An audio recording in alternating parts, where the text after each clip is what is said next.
replay.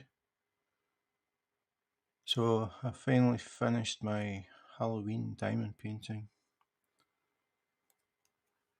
Tivoli at Halloween. I would like to say thank you to all of the people that have been commenting in the Facebook groups and on Instagram.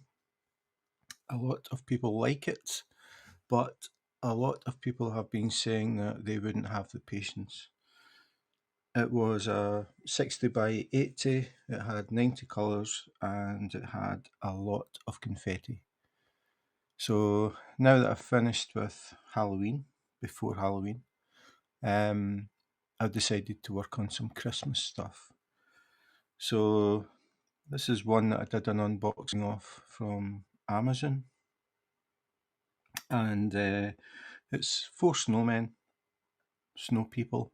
I don't know if I'm allowed to say snowman anymore. Snow persons. It's a picture of 4 snow persons in the snow. So I started this yesterday, and it's round drills, and a lot of areas are the same colour.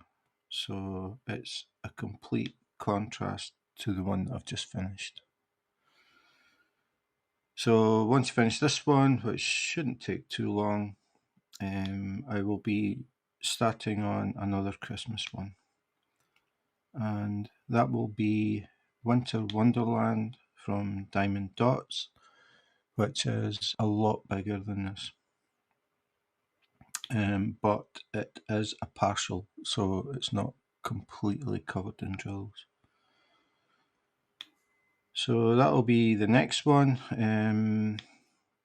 After that, I think I'm going to start working on the abstract art diamond painting that I unboxed in my last video. That was from Homecraftology.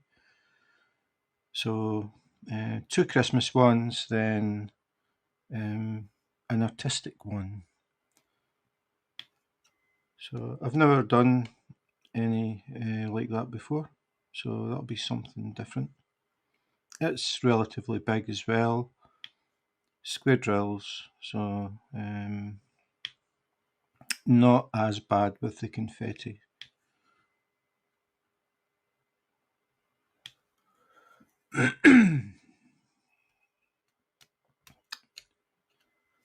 So as usual with these things, I come on and just see if anybody drops in.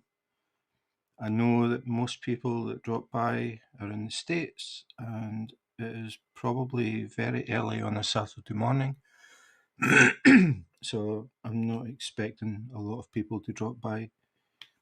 Usually by the time I'm thinking about logging off, that's when people start to come in. That's typically what happens.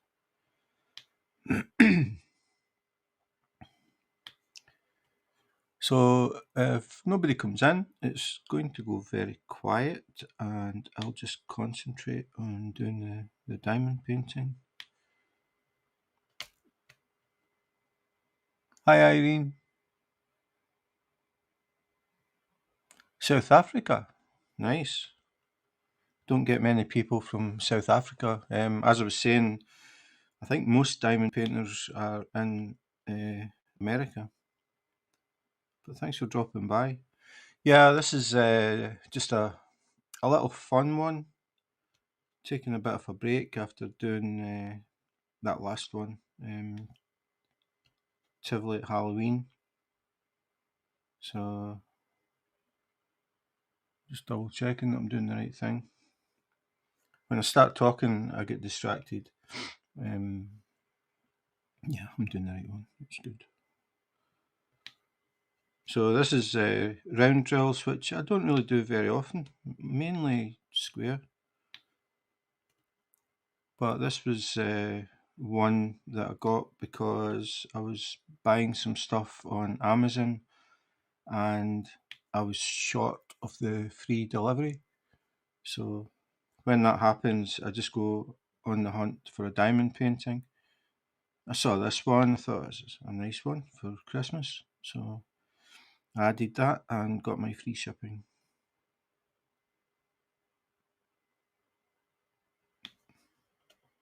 I think all of the ones that I've got from Amazon have been to get free shipping. No, apart from one. I did order one a way back. But normally it's just what I can find.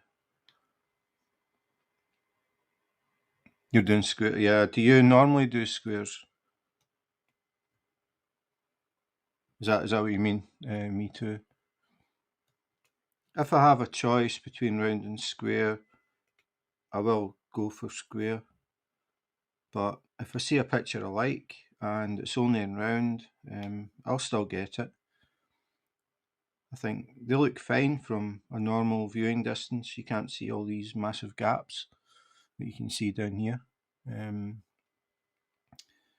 Once you step back a few steps and don't have a light behind it, I don't know if I'm going to mess up the camera, but I'm going to switch off the light pad just to see the difference. Switch overhead light on, I think.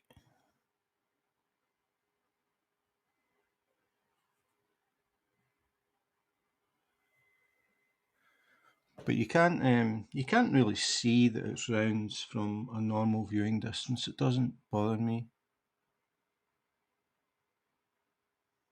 You get some people who will only do rounds or will only do squares.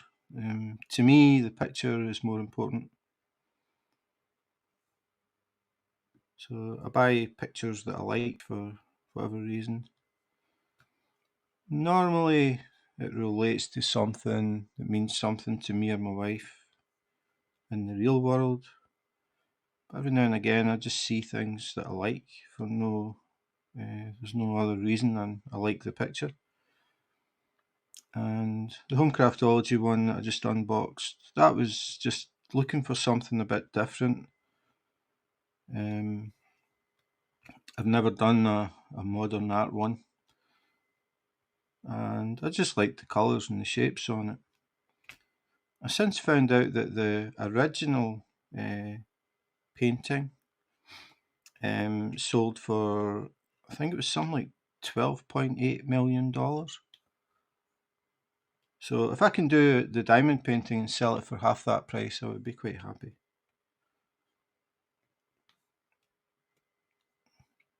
Is diamond painting a big thing in South Africa?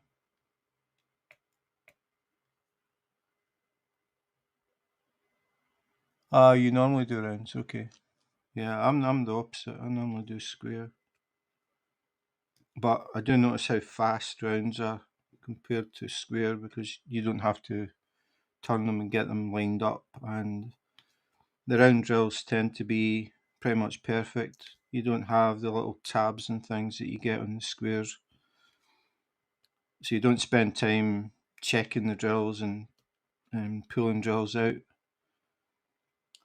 Normally they're fine. Sometimes I see them, they're a bit small. And even if they have a tab, you can normally turn it and get it into that little gap. So you don't have any, well, normally anyway, I've never had any hassle with the rounds. I think that's why people prefer them. You can do them quicker. And you don't have popping drills, which nobody likes. More rounds than square.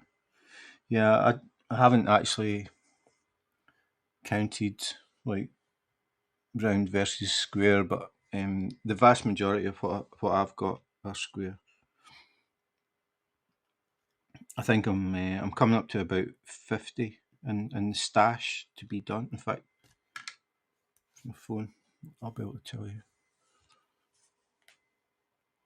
Do you use Gems Flow to keep a track of your diamond paintings?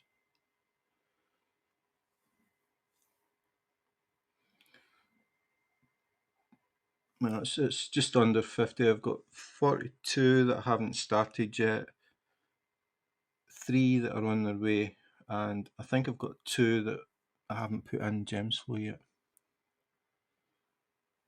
And obviously 1 in progress, this one, and I have completed and kept 27, completed and gifted 2. So this is my 30th diamond painting. I tend to do the bigger ones.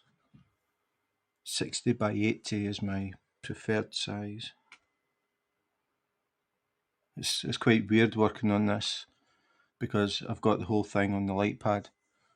I've got an A2 light pad, so normally I can do up to 60 centimetres wide, or if I turn it on its side.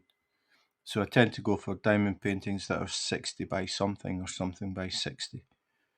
Then I don't need to move the light pad. I'm just getting lazy. Or use a book. I've never done that. I just use the Gems Flow app.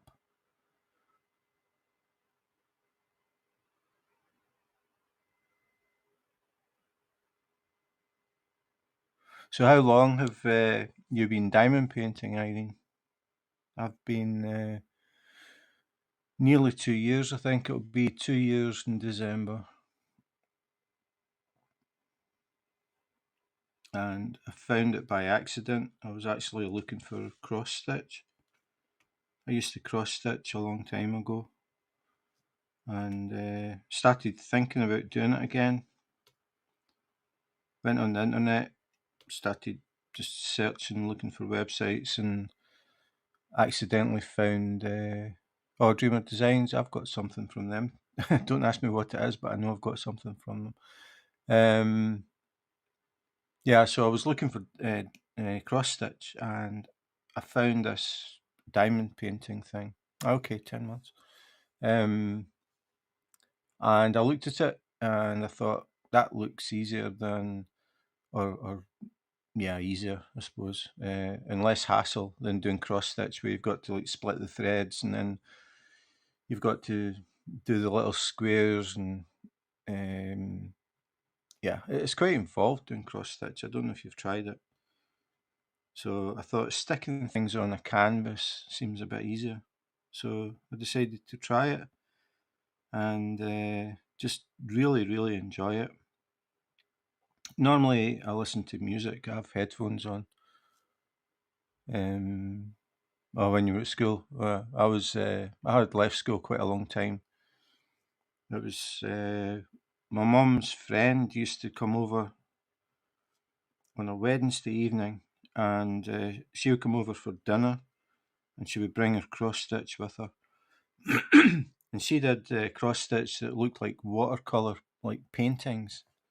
And I watched her doing it, and I thought that's just amazing to look at, just out of thread, little X's of thread. She was making what looked like watercolor paintings. So I decided to get one, and I went to an art and craft shop. And at that time, I was still staying with my parents, and we had a corgi dog, and I saw a cross stitch of a corgi. So I did that as a surprise for my mum's Christmas. So that was my first one. Then I did one for my gran, and then I did some other ones for other people, but small. They were all small things, relatively small anyway. But they still took a while. And then I don't know. I just got interested in other stuff, and sort of gave up on the cross stitch. And then when I moved to Copenhagen, I did some key rings, just little knickknacks. Oh, your daughter? Oh, okay. Is it easy to get cross stitch? Is it easy to get diamond paintings like in local shops, or do you order online all the time? I tried looking in Copenhagen and found next to nothing. Really, very basic. The one that I remember it was a smiley face with sunglasses. I think it's a diamond dots, but it was small, and it was more, to me, a kid's thing. So I always order online. I haven't found any decent ones in Copenhagen. In fact, it's hard to find any, never mind finding decent ones.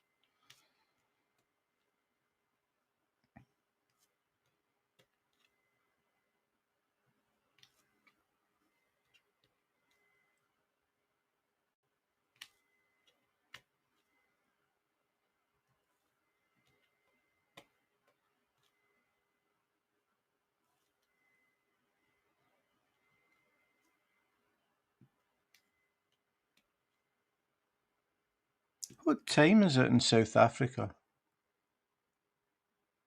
I don't think I've ever had anybody from South Africa come in. It's 2:29 p.m. in Denmark just now.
Ah, so it's the same time.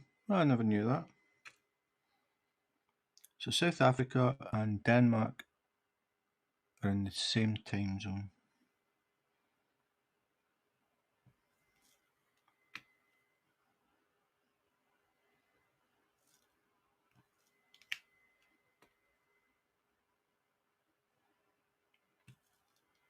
So do you do, or have you tried any other crafts, Irene?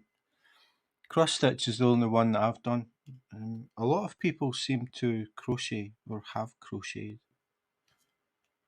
The people at Diamond Paint.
Embroidery pergamono paper cut.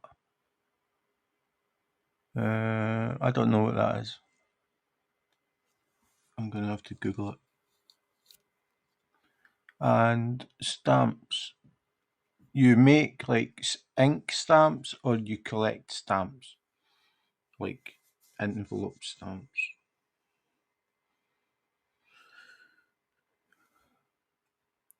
Pergamono.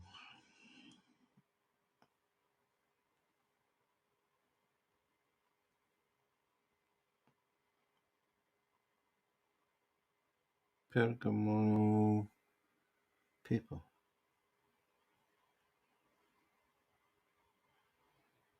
Pergamono paper craft. Okay.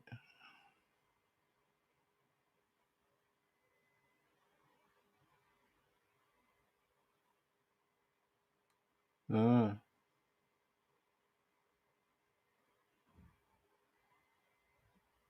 Okay, so ooh. So is it stuff like that? Ah, okay. Thanks for dropping in, Irene. Have a good weekend, or what's left of it.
Hi, yeah, this is me on my build up to Christmas. So I decided to take a bit of a break after doing the 60 by 80 Tivoli Halloween confetti special, and decided to do this one from Amazon. So it's round drills, which are unusual for me to do, but I just like the picture. Like you said, it's cute. Four little snow people. So, how are you, How is the weather in Wales? Is it as sunny as always?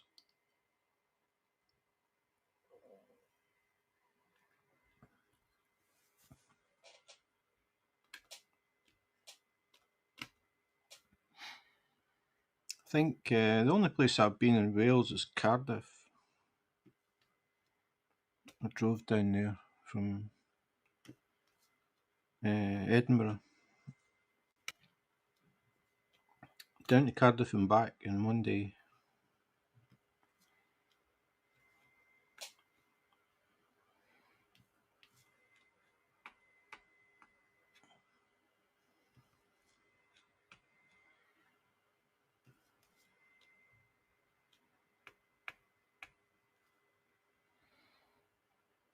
Ah, you got a cold. That's a shame. I've got something going on with my throat. It's been like this for weeks. It's not clearing up. It's really irritating when I'm like trying to do this and try to talk. I end up coughing all the time.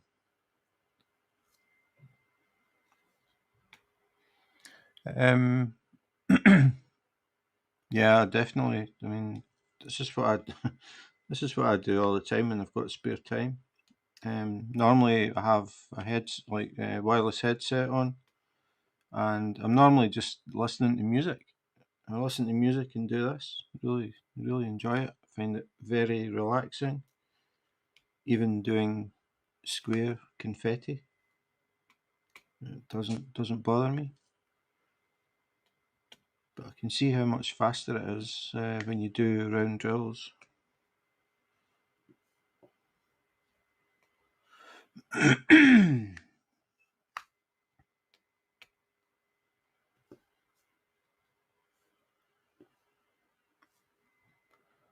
Are you Welsh, or do you just live in Wales?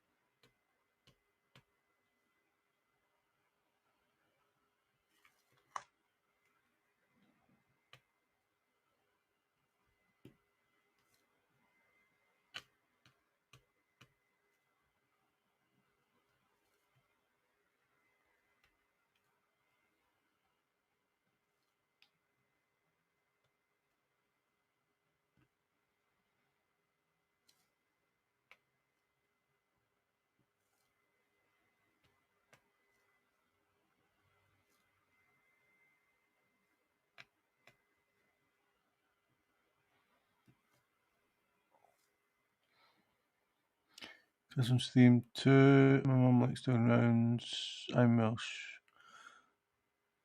Okay, I have a question for you. Um, what is the Welsh word for services? Like if you were driving like on the motorway, every so far it says services so many miles. What is the Welsh word for services? There is a reason that I'm asking.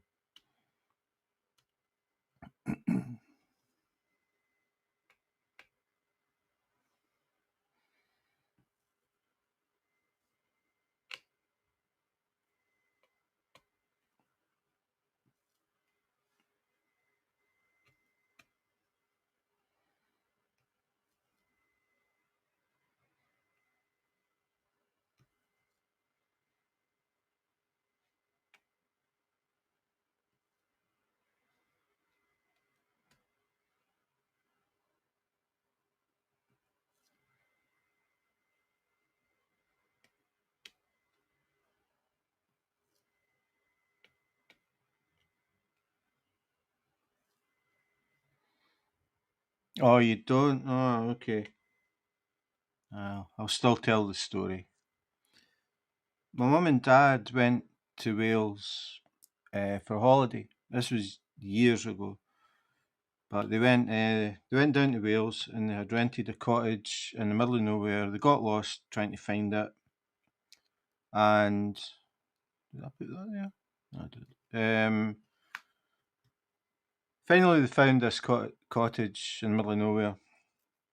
So they decided they were going to go and find the nearest like town to get food. So they went driving, and then they saw this sign that said this word, so many miles, and they thought, okay, that must be like the nearest town or city or something. So they were driving towards it, but they ended up in another like town. So they stopped there and they got like some bread and milk and all the usual stuff. And then they drove back to their cottage. And then every day they were going out for a drive, looking at the scenery, just going to different places. And they they always remembered the name of this town. And eventually, I think they were there a week, and then they were driving home, and they'd been driving for quite a long time, and they saw a sign, and it was that town and so many miles, and they thought, we've been driving in circles because it was only like say 10 miles and now it's only 12, like it's 12 but we've been driving for ages. They drove further and then they started to get English subtitles, and what they thought was the nearest town, it said services. So that's why I was wondering what the Welsh word is for services, because they thought it was a town. And the other signs they were seeing were just other signs to different service stations. And they thought that they'd been driving around the Welsh countryside in a circle.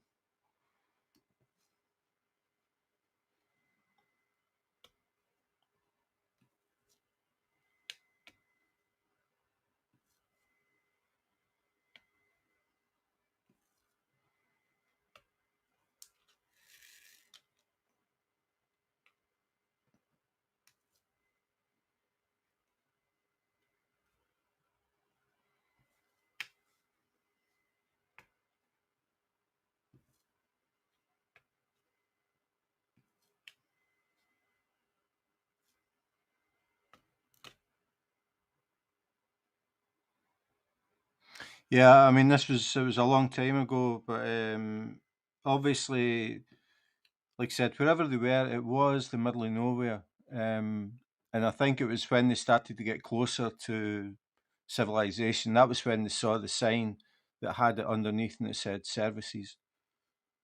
And they realised that every time they saw that, they thought, oh, we're not far away because there's that place that we're near. And it wasn't actually a place.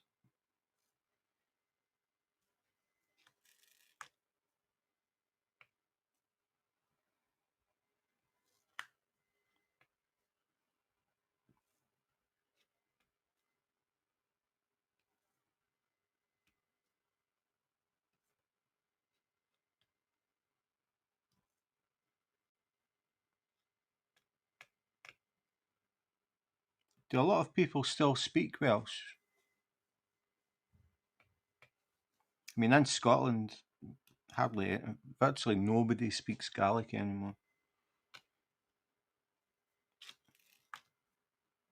They brought out a TV program. No, I can't remember when it was. 80s, something like that, early 80s. Brought out a mainstream television program to try and encourage Scottish people to start to learn to speak Gaelic or Gaelic. I don't even know how to pronounce it. Gaelic, I think. Um, so they brought out this TV show thing, trying to teach people how to speak it. And all I remember about it was called Haggis Agis. That's it. And it was a woman that did it. It got shelved. Hi, Christopher. I have that same exact painting. I'm going to start soon, so it's done. Yeah, that's the plan. It's just that I've got a diamond dots, a big one, and I thought I'll get this one done, a nice, easy, round one. So I started it yesterday. I mean, it's not going to take very long, but it's a nice picture. I like it.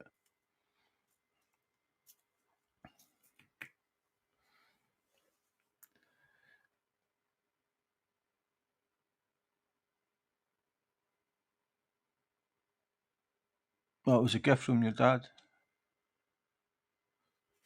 Cool.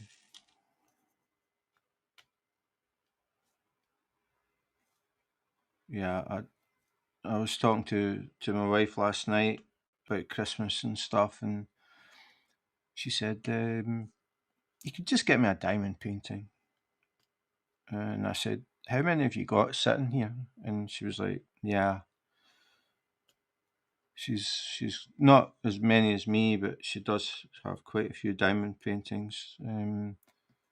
It's just that to give it to her as a Christmas present, it's going to sit for months, if not years, before it actually gets done. So she's having a rethink on that one.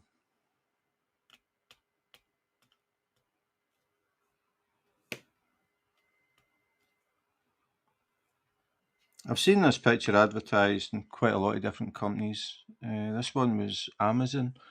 I can't even remember the size, and it doesn't have it on the canvas. I'll just check.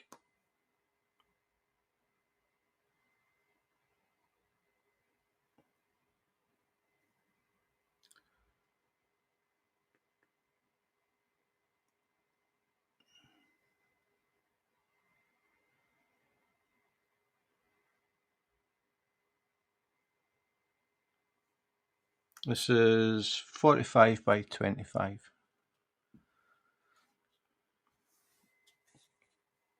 And I actually haven't marked it as started. I need to change that. Edit. Started. Date started was yesterday. Done.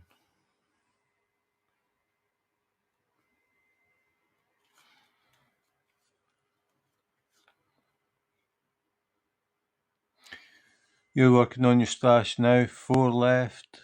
Bought 5 new ones for next year already. Yeah. Tell me about it. I'm just looking at my stats on Gems Flow. I've got 41 that are not started, and I'm sure I've definitely missed one. I think I've maybe missed two. So possibly 43 in the stash, 3 on their way, and this one in progress. So yeah, I think everybody knows how it goes. But that's pretty good. Getting down to 4. I don't know if I'll ever do that. I think the answer is don't look at diamond painting websites.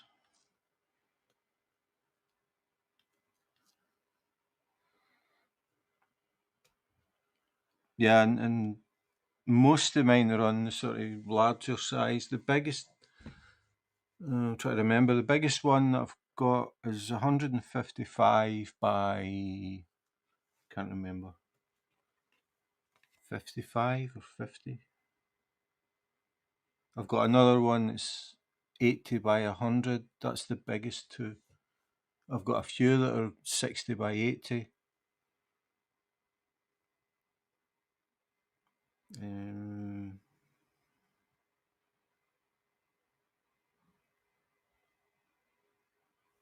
the biggest one is 155 by 60.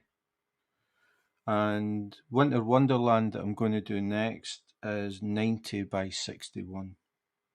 So that's pretty big.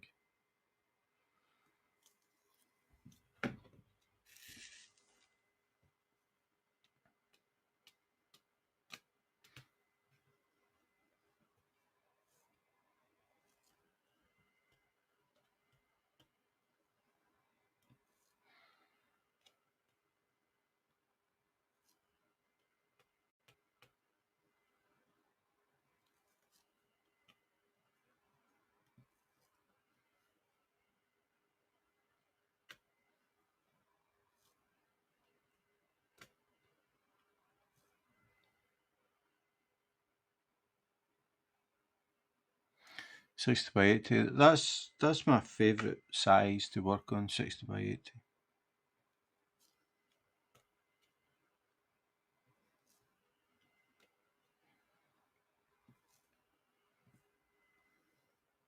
A lot of brown, a lot of the same colour of brown, or a lot of shades of brown. No, not the brown. It's usually black that everybody complains about.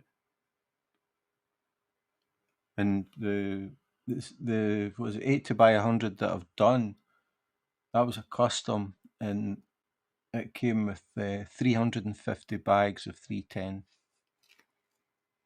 That was fun.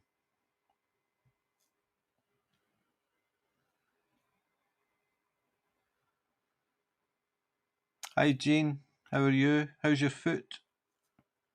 Are you out jogging yet?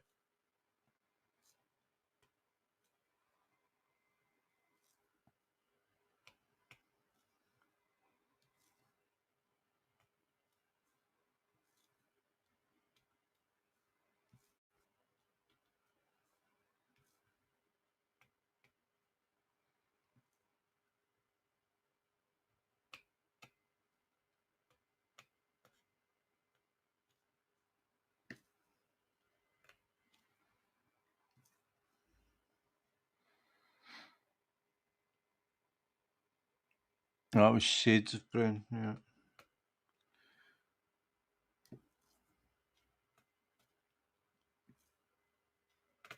I don't know. I don't really think much about the colours. I mean, you're putting down drills. You put down the same number of drills on the canvas, no matter what colour they are. But I know that a lot of people hate 310.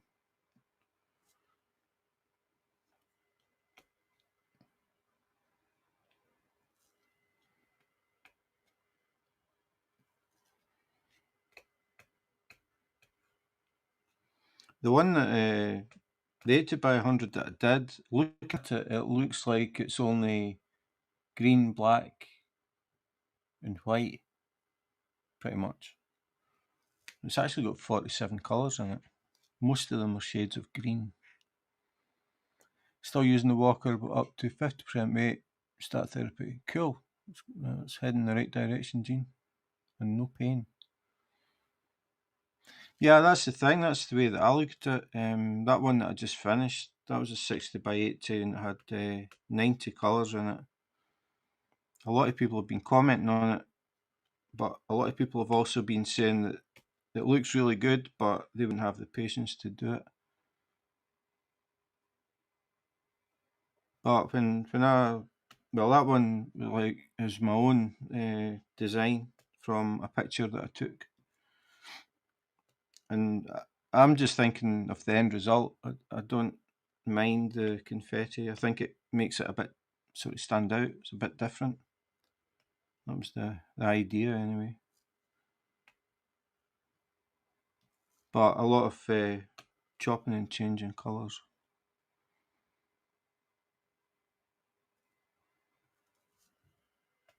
Unlike this one, this has only got 20 colours.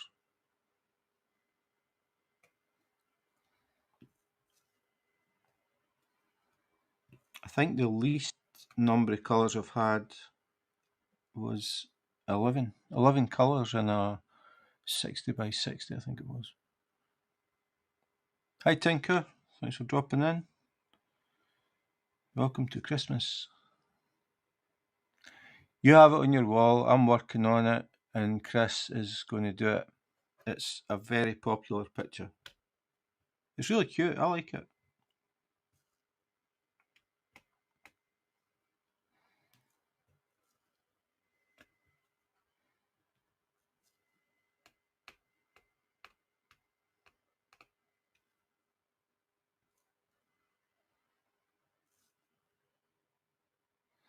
Love black, hate white backgrounds. I did New York Skyline, Diamond Art Club, single placed. You've probably heard, Chris. I don't use multiplacers. I've never used a multiplacer. I do them all single place. Yeah, New York Skyline, a lot of white. Browns, tans, beige.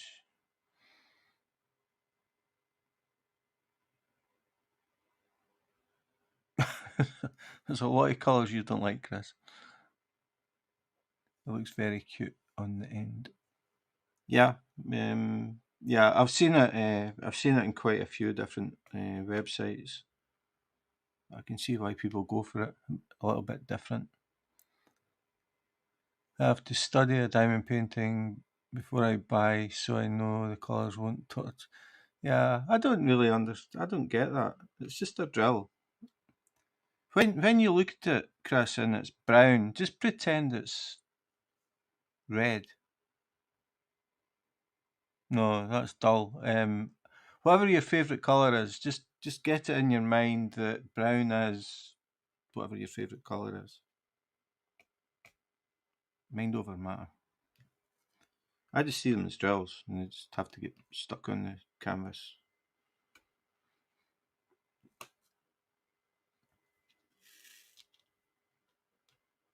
It's weird actually working one colour for so long. And that last one I did. Sometimes I was doing a section this size, and I would have one drill of a colour, and I'd have to swap and do maybe 3 of another, and then swap. It was just like that most of the time. Until I got to the very last corner, the top left-hand corner, and it was all a sort of beigey brown, Chris.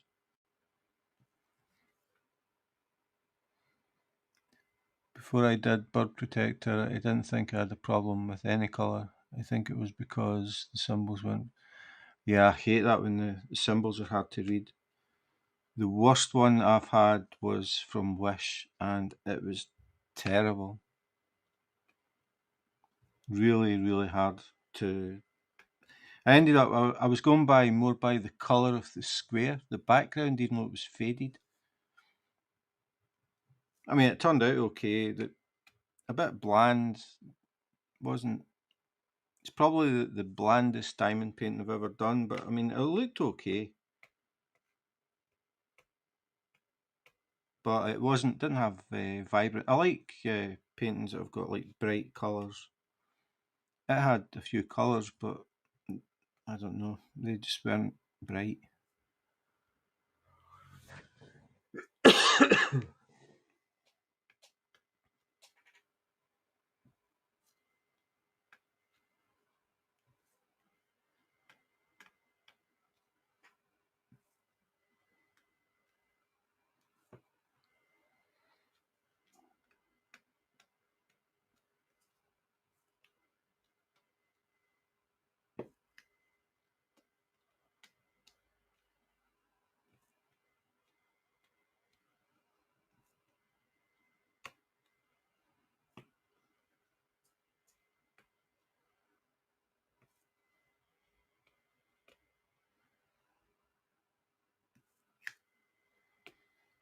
So what about yeah, it is easy to work. It's when you get a lot of shades of the same colour. Like that custom I did. I think it had, I can't remember. I think 37 or 47 shades of green. Something crazy like that. Yeah, I was going to say, so everybody, Jean, Chris, and Tinker, do you prefer round or square, or does it not matter?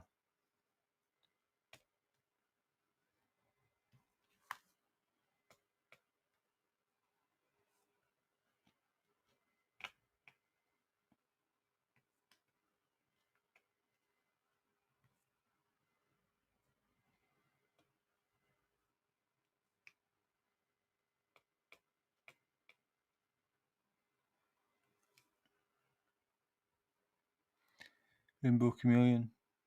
Oh yeah, I remember that one. That actually reminded me of a picture. I took a picture of a chameleon that's looking forward directly into the camera. And I was thinking about maybe doing that as a custom, but I can't find it. Dean says doesn't matter. M says square. If you saw a picture that you liked and it was only in round, would you buy it? Nah, just wrote them.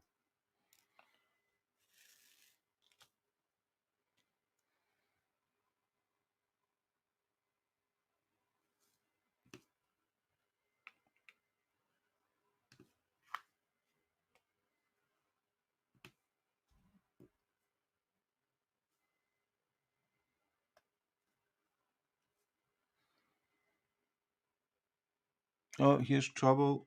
Hi, Chantel. How's the hamster wheel? Still got internet?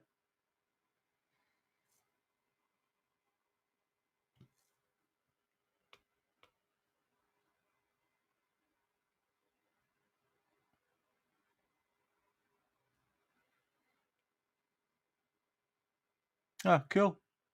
What kind was it? Take a guess. Mellors?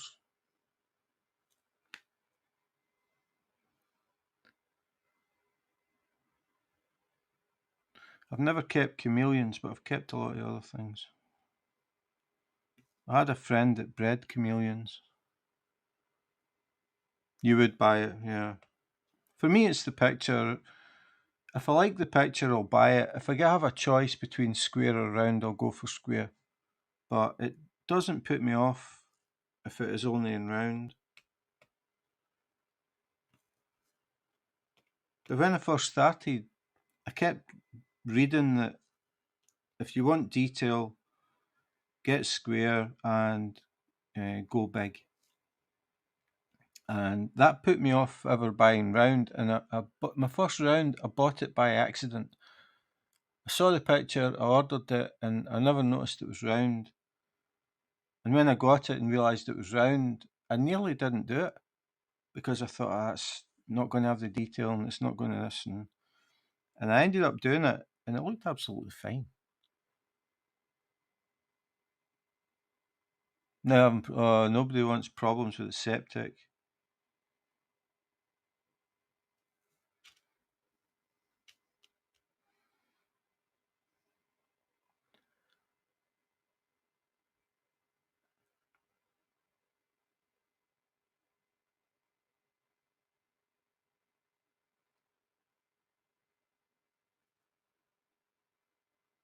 I'll need to see if I can find that picture.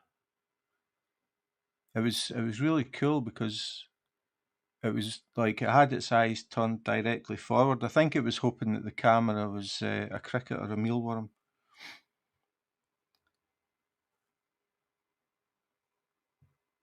I think I would probably do that just as the picture. I don't think I would edit it because there's quite a lot of cool colour in it. But it would need to be pretty massive to get the detail of the scales and everything. But I don't know. I might do it at some point.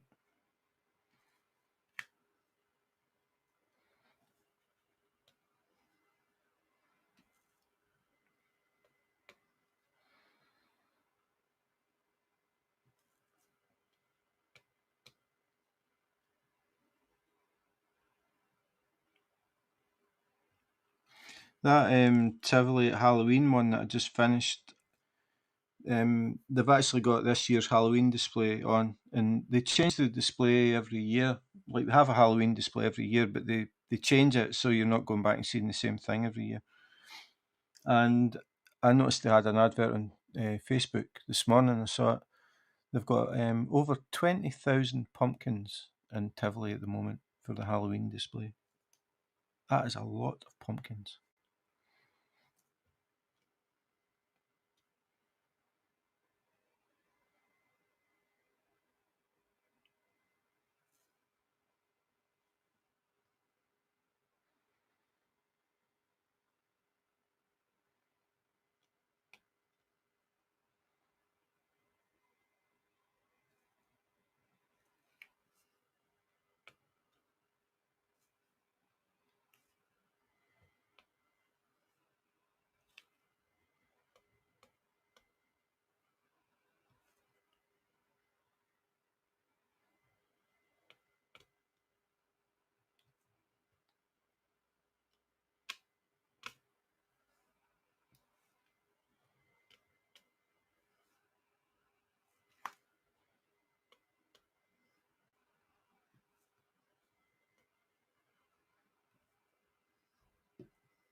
starting to get dark already. What time is it? 3:30 and it's starting to get dark.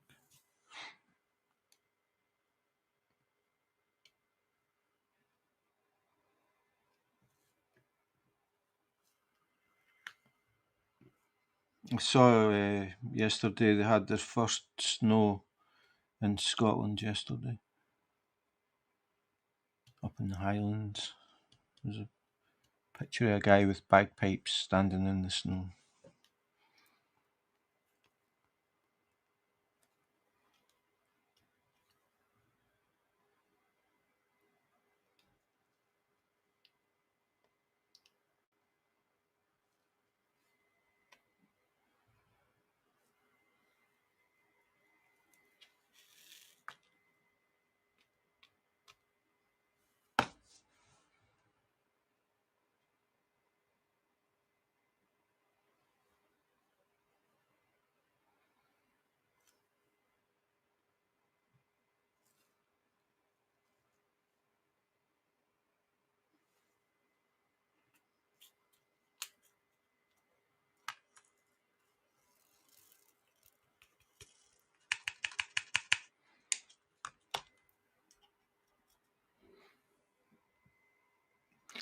I reckon you've got a good voice for audiobooks or hypnosis. You feel sleepy. Give me all your money. I did some podcasts, if you're interested. I did some Hans Christian Andersen stories and some different things about Denmark, some history stuff, the Great Fire of Copenhagen, Harold Bluetooth, how we got the name Bluetooth for all our Bluetooth printers and stuff. Yeah, some interesting stuff about Denmark. And I can't remember. Eight Hans Christian Andersen stories, probably only one that you've ever heard. The idea is to eventually do all of them. There are a lot of Hans Christian Andersen stories. And I started doing them in chronological order.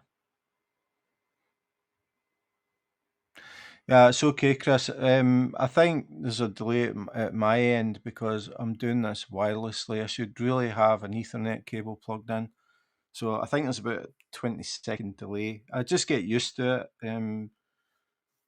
Comments come up like later than normal, but it's all good. It's just I don't want an Ethernet cable trailing all through the apartment, so I just sort of put up with the delay. Yeah, if I don't know if you are interested in, but if you are, oops.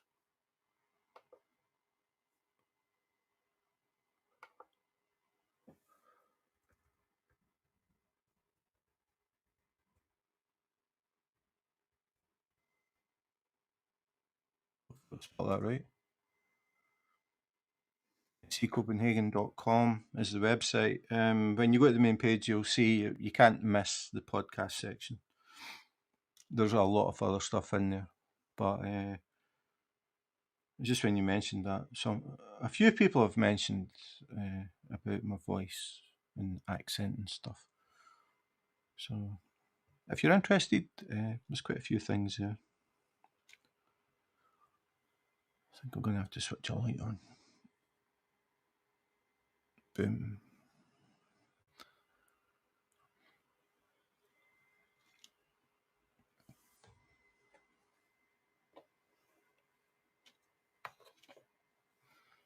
It's quite cool with the podcasts. I know a musician in Sweden called Emmy Rich. She is a pianist and she started to learn to play piano when she was 3 years old. So she doesn't read music, she just listens to things and then she plays them. It's quite weird when She used to be on Periscope. That's where I used to live stream on Periscope. Did that for about 5 years, wandering around Copenhagen, showing everybody the city and talking about stuff. And I met her through Periscope, and then she came to Copenhagen, and she released a single, and she had a little party thing in Copenhagen. So I told her that I was thinking about doing podcasts, and the idea was I was going to make it every second podcast was a Hans Christian Andersen story, and I was going to do them in chronological order. And off the top of my head, I forget how many.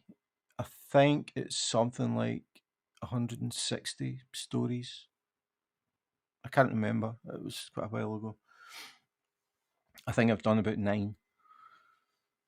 But the pandemic hit and various things happened, and it's just sort of sat. But the podcasts are still sitting there. I might get back to it, but I won't be able to do it just now because this thing with my throat is beginning to irritate me. I always feel as if my voice is really rough, and I don't smoke.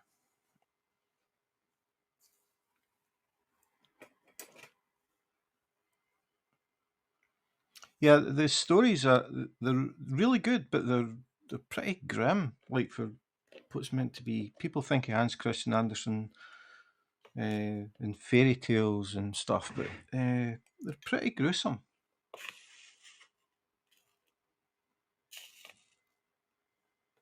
The Tinderbox was the first published story by Hans Christian Andersen.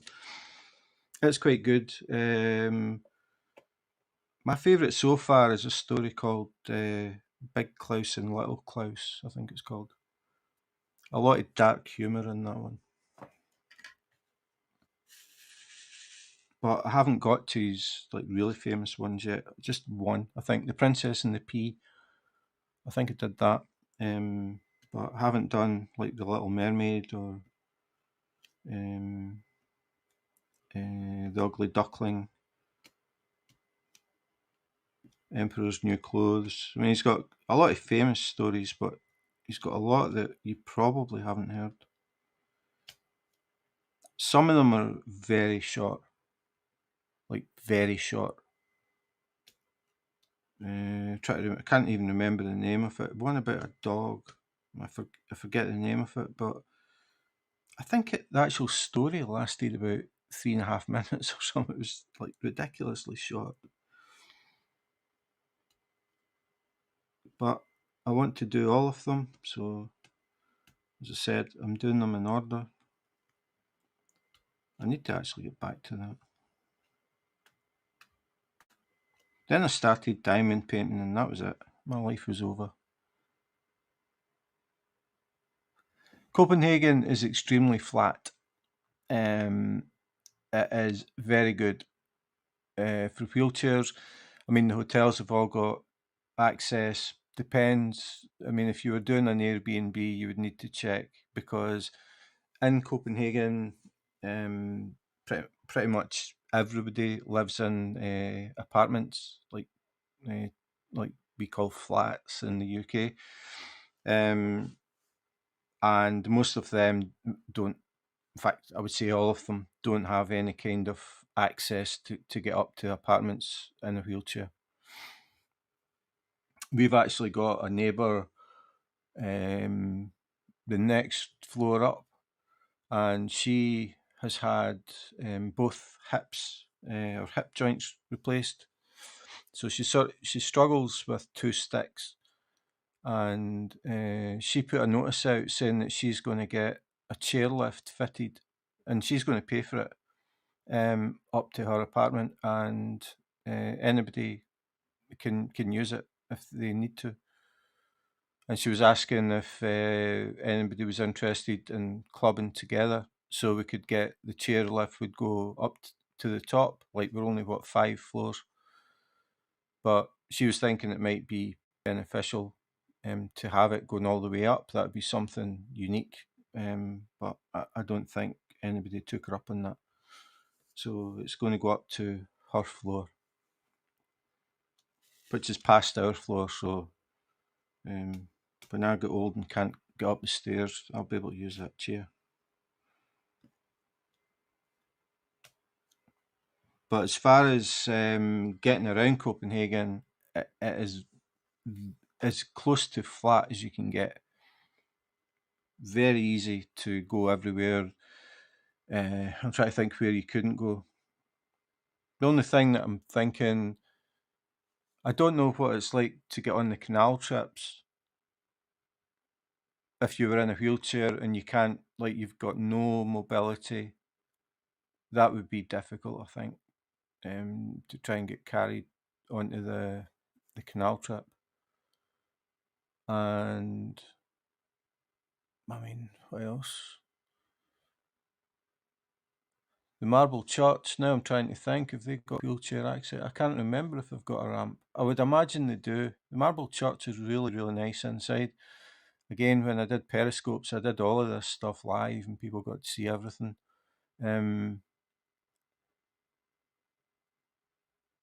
Yeah, if I can remember which button to press, you'd probably find me sleeping at the bottom of the stairs in the chair.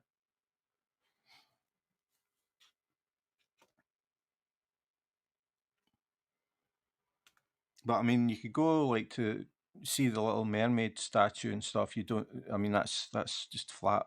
There's no stairs or anything involved. I'm pretty sure the Marble Church you can get inside. I'm sure they'll have access.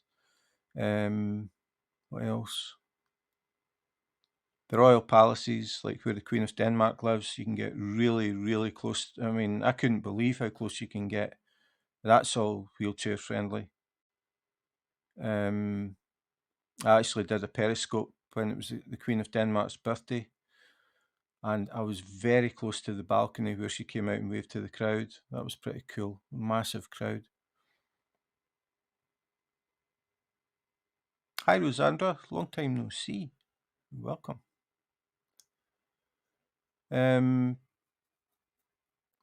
to think where else. The only one that you couldn't get access to would be the Church of Our Saviour.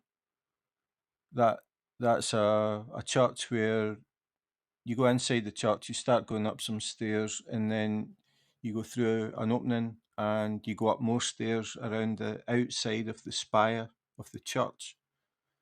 It takes you 275 feet above street level, and you can see all over Copenhagen. It's the most visited church in Copenhagen. That would be a definite no. Even if you're fit and healthy, it is a struggle because the steps going up inside are extremely steep, and it was never designed for tourists. It's really hard to get up and down the stairs with people going the opposite direction. I found that out. I've been up there a few times, again doing live streams. Yes, feel free, drop in. What do you want to talk about? Public transport is excellent. Absolutely excellent. We have a metro system, we have trains, we have buses, we have taxis.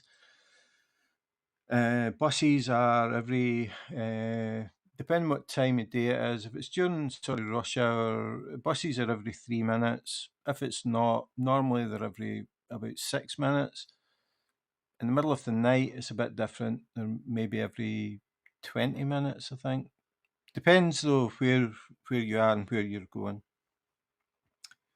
But if you were here as a tourist, you would probably be in the centre of Copenhagen. There's a metro directly from the airport. You can just go on the metro. It's unmanned. It's a train with no driver. So you don't even have to go outside. You get off the plane, you come out the little gate where everybody waits for people, and you just walk straight down that sort of walkway, and it takes you straight to the metro. It's all inside. Yeah, it's very, especially where I lived in Scotland. We got the bus. I'm trying to remember. We got the bus every 30 minutes was the best. Once an hour was sort of normal, and on a Sunday it was, I forget, it was once every 2 hours or something a bus came. In fact, that was a Saturday. A Sunday, I don't think people really bothered trying to get the bus on a Sunday because it was that bad.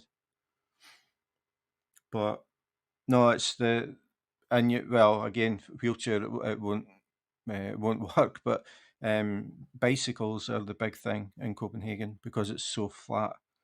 They've got about 3.5 million bicycles in the city, and they have cycle lanes everywhere. They even have traffic lights for the cyclists. So obviously that's not an option if you're talking about wheelchair. But they actually do have some bikes where someone will pedal at the back and then they've got a big seat in the front, like two people can sit side by side. So you could actually do it.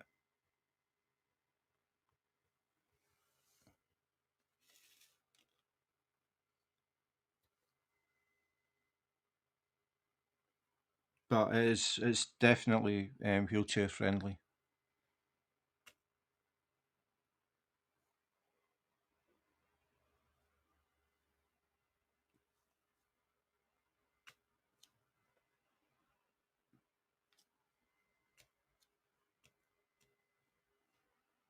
I mean, the big tourist attractions are the Little Mermaid statue, and she isn't called the Little Mermaid for no reason. The Marble Church, if you're into architecture, there's a lot to see. There isn't much left of medieval Copenhagen due to the two Great Fires of Copenhagen, which I have done podcasts about, and they were just disasters, just comedy of errors, especially the second one, because after the first Great Fire of Copenhagen, they improved a lot of things and they still managed to have a second Great Fire. And for some reason, they decided that taking bags of gunpowder into buildings that were on fire was a good idea to put the fire out. That didn't go very well. That's in the podcast.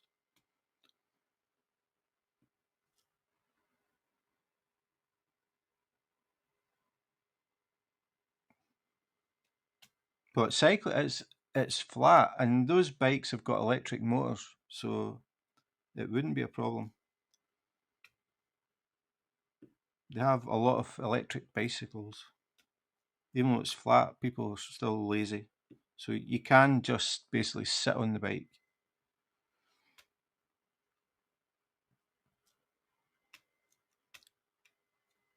You do have to pedal very slightly. The idea is that the bike assists your pedaling, so you don't have to put any effort in. And I mean, the only hill that I can think of is at the zoo, which is not near the centre of Copenhagen. But it is extremely flat.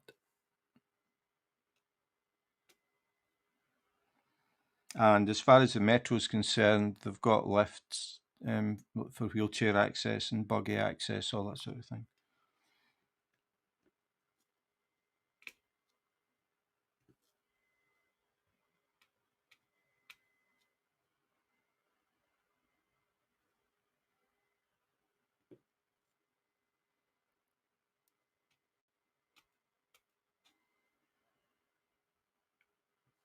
And I have seen some people. Obviously, it's like their own bikes, but people that are in wheelchairs and they use their arms to pedal. So you get a few people go out and they do that. They go with their friends cycling.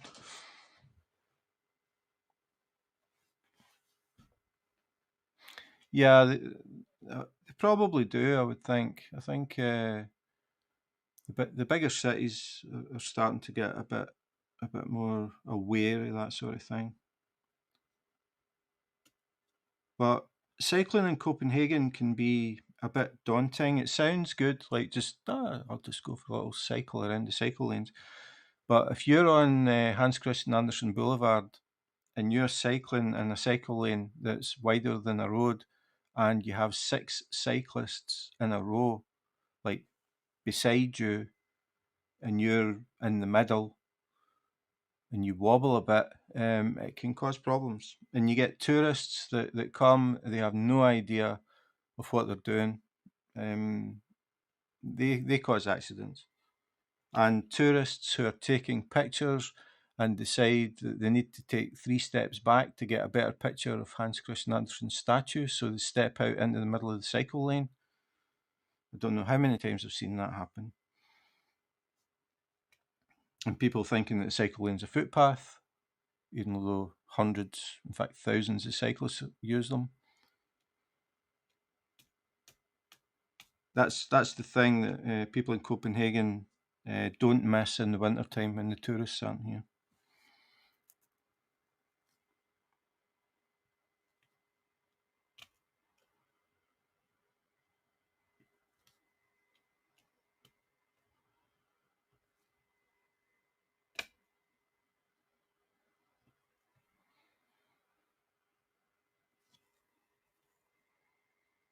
I don't know about the bungee jumping. I don't know if they can get a wheelchair into the cage. You would maybe need to phone them about that.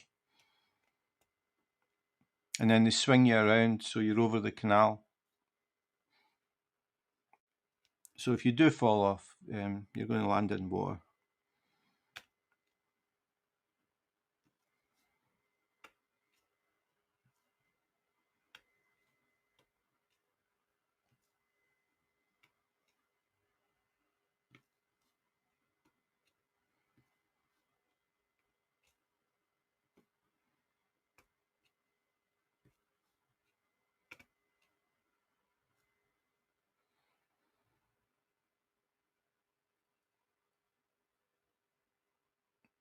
What is this type of art? This type of art is called diamond painting. No, I'm not popping bubbles. Yeah, I can see how it could look like that.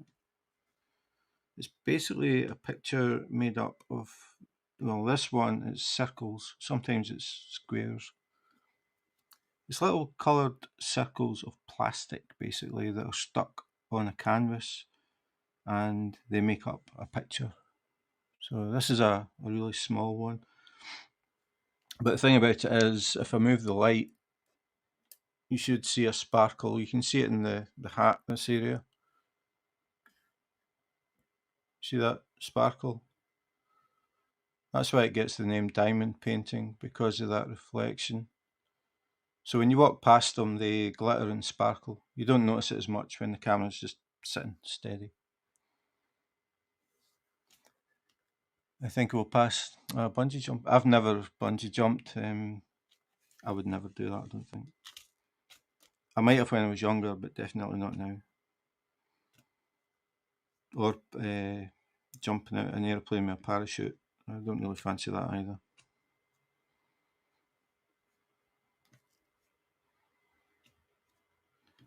Diamond painting is like an easier version of cross stitch, is the best way I could describe it.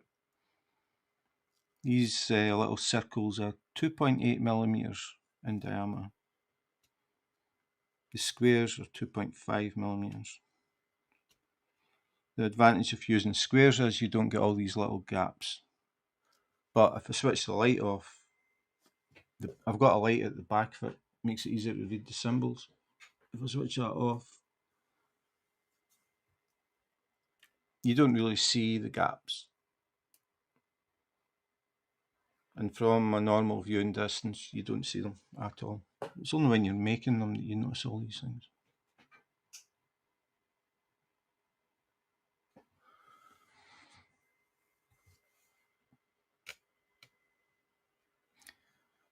The other thing about diamond painting is you can actually get, if you've got a photograph of your whatever, your favourite pet, your family, your grandparents, whatever, you can get that converted into a diamond painting. So it makes it a little bit more special than just a normal picture. And there's the fact that it was you that actually put it together. I've done, yeah, I have. I have to admit, I've done one or two of them.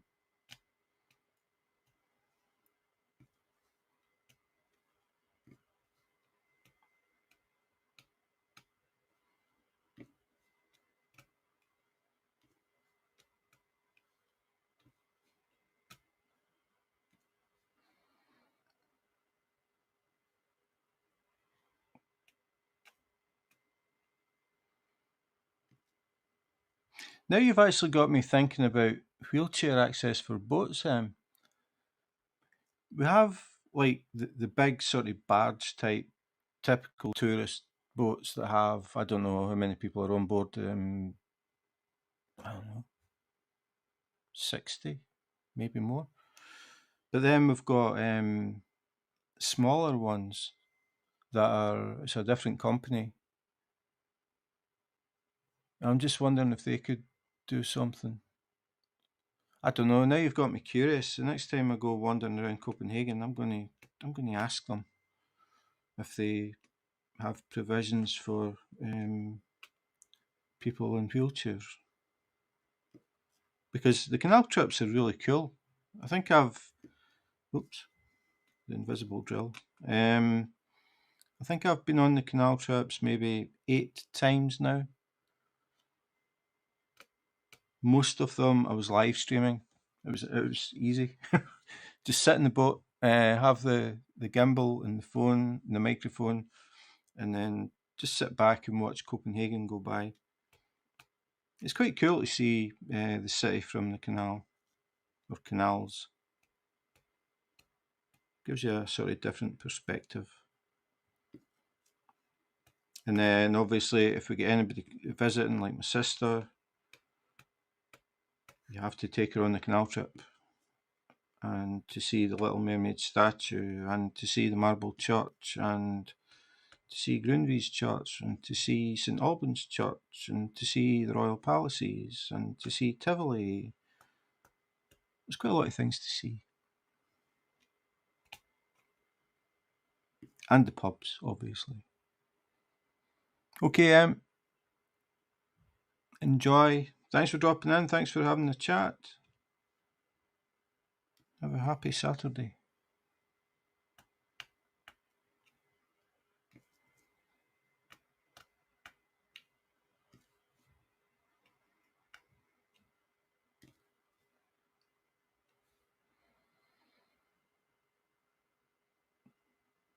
Onion, Matthew. Why onion? Are you a man of many layers, or do you make people cry?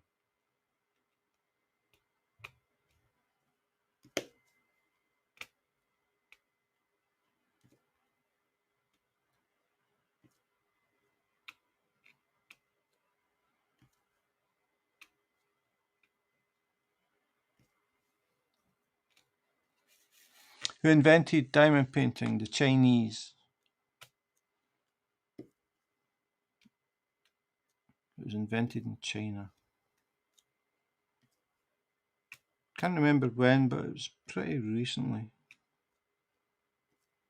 I'm going to guess the 1980s, but I might be wrong. If you're there, Chris, do you know?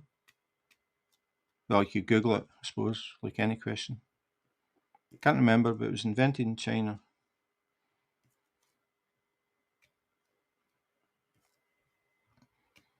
And you get them all different sizes. This is a pretty small one. But the bigger they are, the longer they take, and you need to have space to put them down to work on them.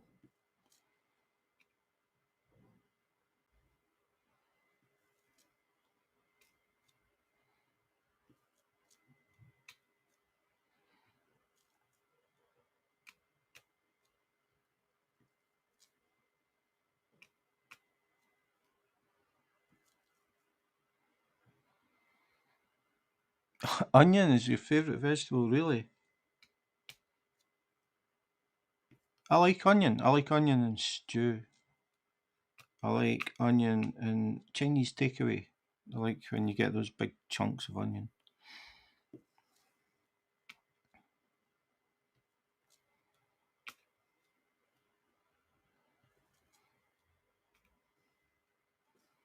Favourite vegetable? That's a good one. I don't know. I thought I was going to like celery the first time. I saw an advert on TV when I was a kid, and somebody had a piece of celery and they were dipping it in some kind of dip thing, scooped it up and bit it, and you hear it crunch, and I thought, that looks good. So I tried it, and it wasn't what I thought. I thought it was going to taste like lettuce or something. It's a pretty strong taste.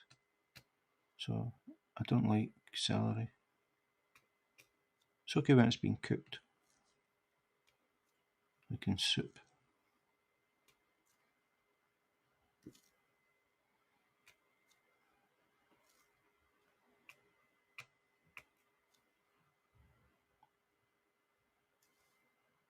I suppose mine would be potatoes. I like chips, as we call them, or fries, some people call them. And I like mashed potato. Onion, onion helps prevent COVID. Okay. Is there a medical journal on that?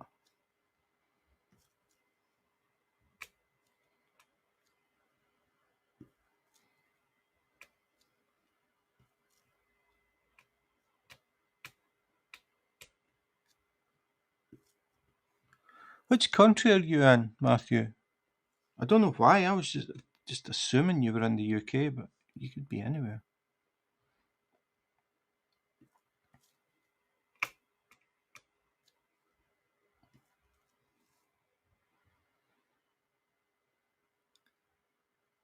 Big Juice. Hello, Big Juice. Welcome to Copenhagen.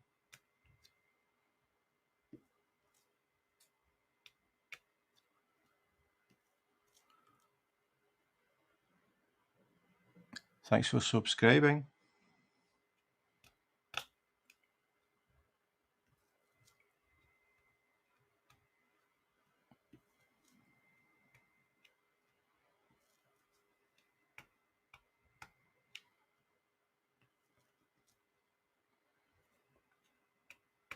So I do these lives. I'm working on a diamond painting, but not necessarily talking about diamond painting. If people want to talk about it, we talk about it. But talk about all different things. Don't have a set agenda or anything like that.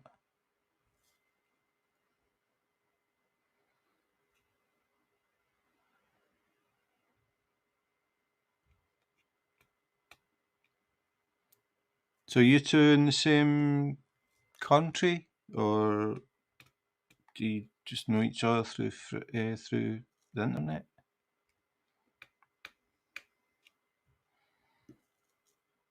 Are you friends in real life? Whatever happened to Bike Man? I have no idea.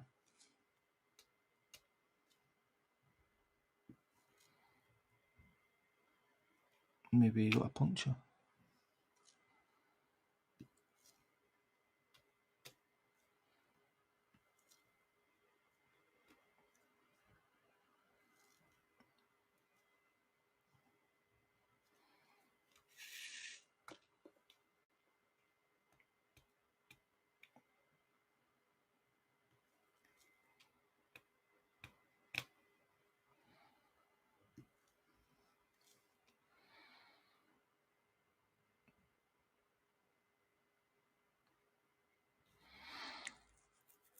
Yeah, no.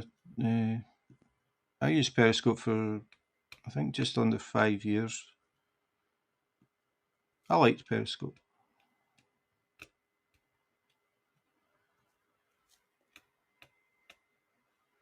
I wasn't doing this in Periscope though.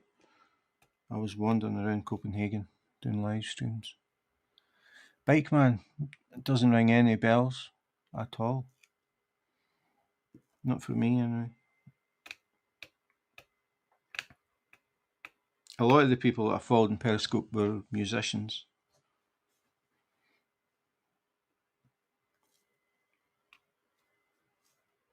I know a lot of them moved across to Haps.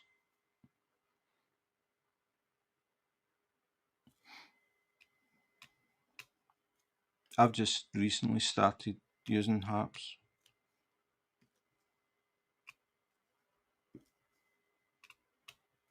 I've never tried it actually live streaming around Copenhagen. I just get the feeling that the picture quality isn't that good. I don't know. I don't know if it's been improved.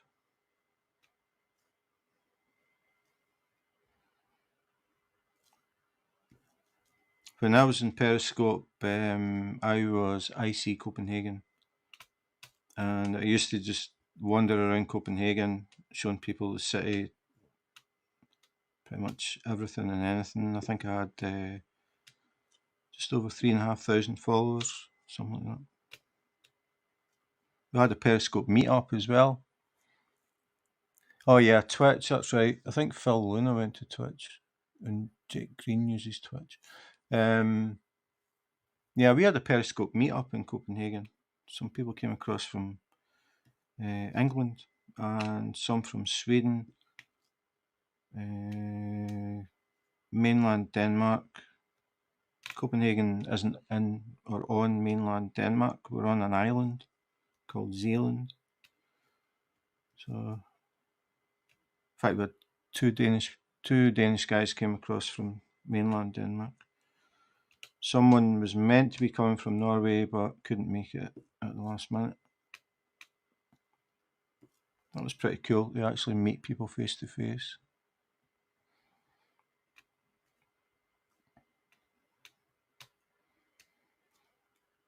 Yeah, I've just recently started using Haps because I found out you can multi-stream.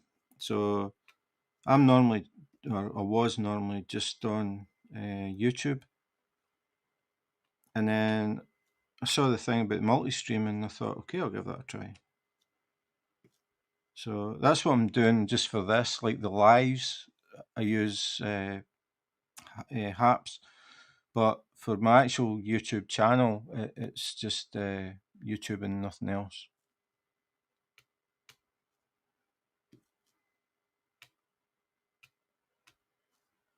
So this is going out to Twitch, Haps, YouTube, and my Facebook group.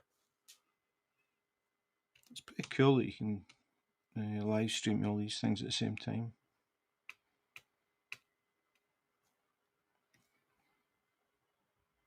I just don't know if there is much of an audience for diamond painting. Some people had said to me to use Twitch, but I've always felt that Twitch is more for gamers. I don't know if that's changed. I know some of the musicians are using Twitch.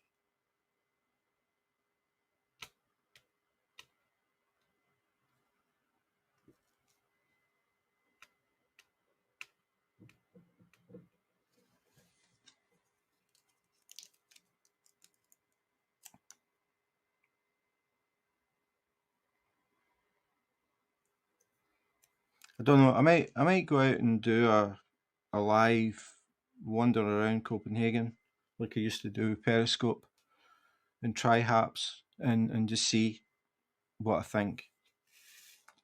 But I'd heard that it works better if you're running it from a laptop. So I don't know. I might try it just to see.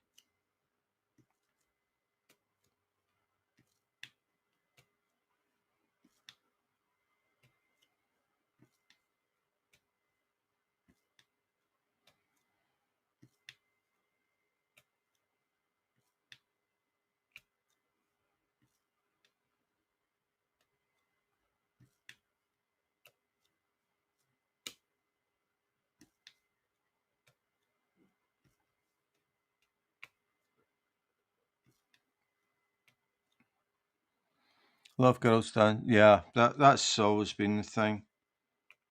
But you were getting that in Periscope as well.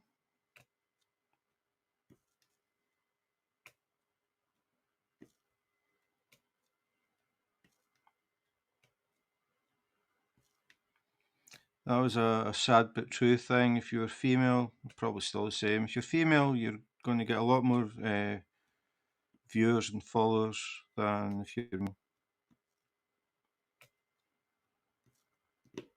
But on the flip side of that, if you're female, you get a lot more hassle from all the weirdos. I knew some people, some women on Periscope that just gave up because they'd had enough. You know, the the weird guys that were coming in, so they just decided forget it.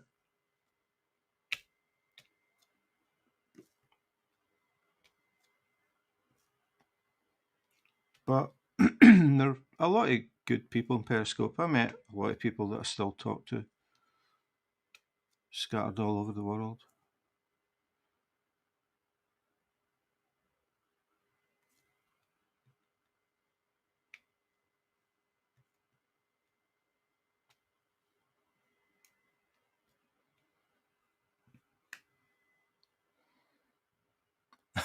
Some guys that I never ever saw that, guys dancing for money.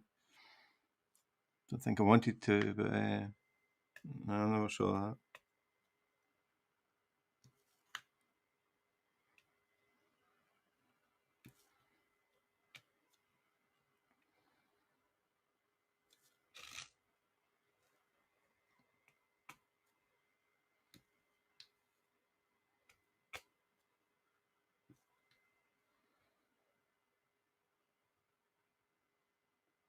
Good morning, Goth Mama. Thanks for dropping in. Welcome to Copenhagen. Merry Christmas. I just finished my Halloween one, so I'm moving straight into Christmas. Just like the stores, I saw the Christmas candy was out 2 weeks ago. Oops.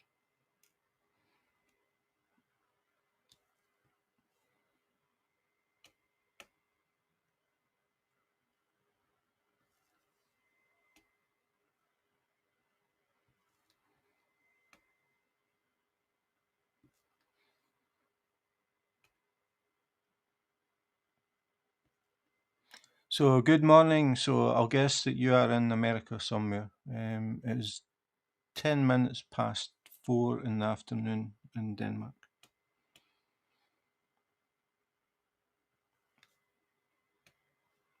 The time difference has always been a problem. It was the same on Periscope.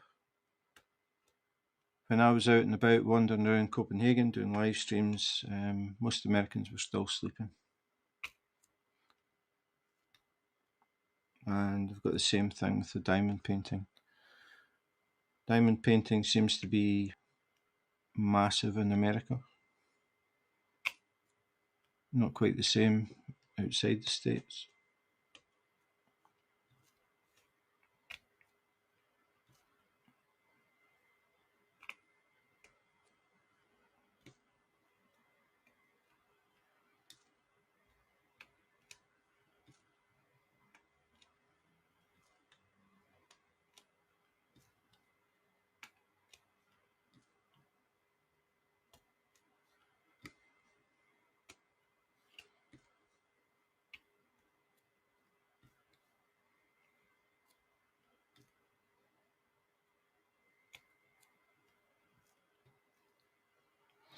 Does your country have any other holidays in the holiday season? We're talking about Denmark.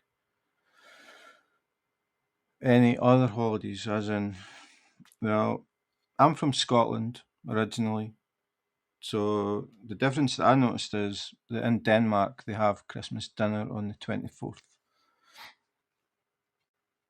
I can't stand you wouldn't like Denmark. I can't stand the cold, and the over merchandising of the holidays really stinks. I'm in Ross Bell, Ohio. Okay.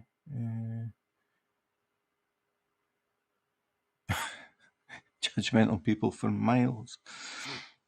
You don't really get that in Copenhagen. Can't stand the cold. Yeah, it gets quite cold in Denmark. I think it was 4 years ago the sea froze, so that's how cold it can get. I did a video. I had a lot of problems trying to get the phone to work because with the wind chill factor, I think it was something like minus 26. Oh, Thanksgiving. Yeah, they don't have Thanksgiving here. They have some Danish holidays, but they don't have Thanksgiving.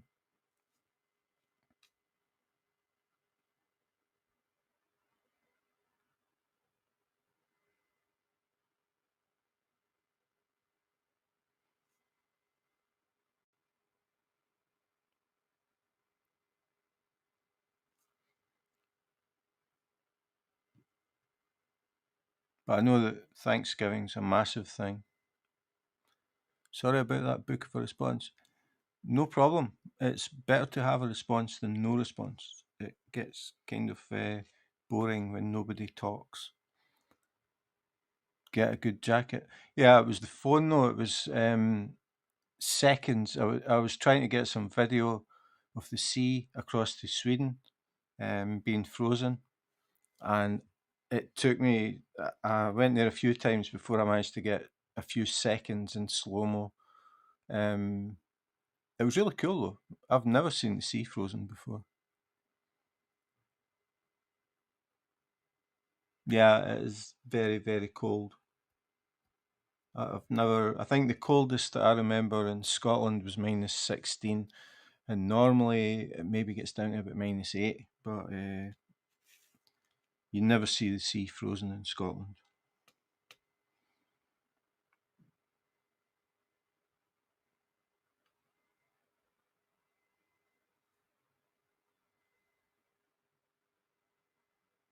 Okay, I think I'm done with that one.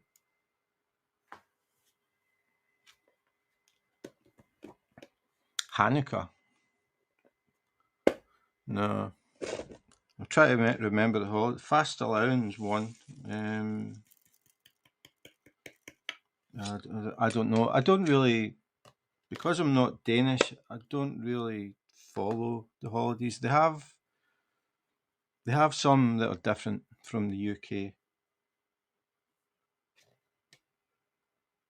Fast allowance one, and I can't even remember. I think I did a podcast. If I think about it, about fast allowance, but it's a weird one. It's like kids are allowed to hit their parents, but I can't remember why. And it's something. I think it's fast allowance anyway. Might be getting holidays mixed up, but there's one where they used to put a black cat in a barrel and beat the barrel, like smack the barrel until it broke. And then the cat would fall out and run away. They didn't kill the cat, but it was meant to be to get rid of evil spirits. Now they have it, and it's a barrel that maybe has an outline of a cat on it, and kids hit it with sticks, and it's full of candy. So they turned it into that.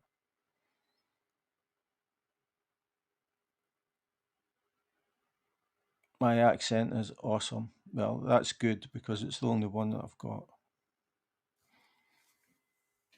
But thanks. If you like my accent, you can listen to my podcasts. There you go, there's a plug. I've done a few podcasts. I think maybe 8 of them were Hans Christian Andersen stories. And I'm pretty sure most of them are going to be stories that you haven't heard. I started doing podcasts of Hans Christian Andersen, reading his stories in chronological order. So there's only one so far that is famous, the rest aren't, but some good stories. The Princess and the Pea is the one that you will have heard of. The first one that he wrote and got published was called The Tinder Box. They have something similar in Japan. Yeah, they've got some traditions that I haven't thought about this stuff for a long time. Like before Christmas, the Queen of Denmark goes, or she did anyway. I don't know if she does it every year. She did it 2 years ago, I think.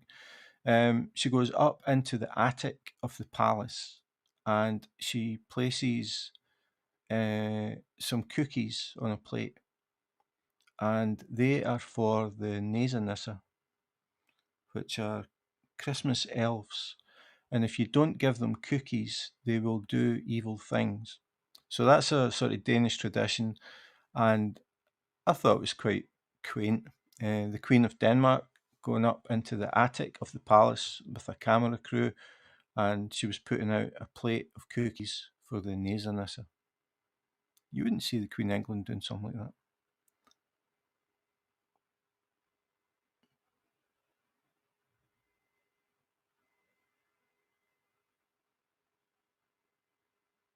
The podcasts, they're on. I've got a website. Hang on.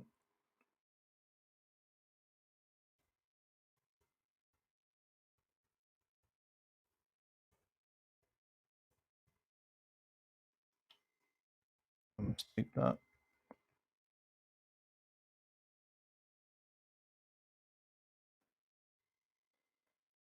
Princess and the Pea. I haven't heard the story of the Princess and the Pea.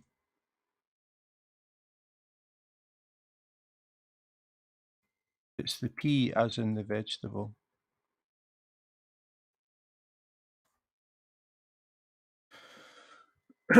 That's the website. You'll find bits and pieces about Copenhagen, pictures and things, and there's a podcast section.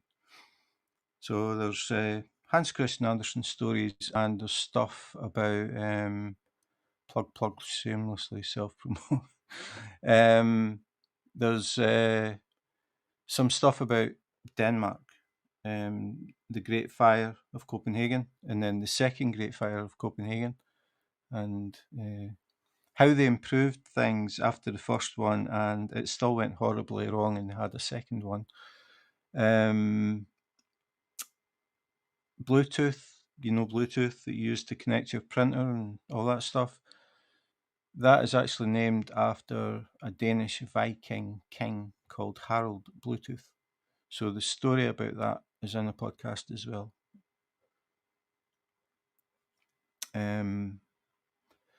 There's one called Only in Denmark, which I think you will find extremely interesting if you don't live in Denmark.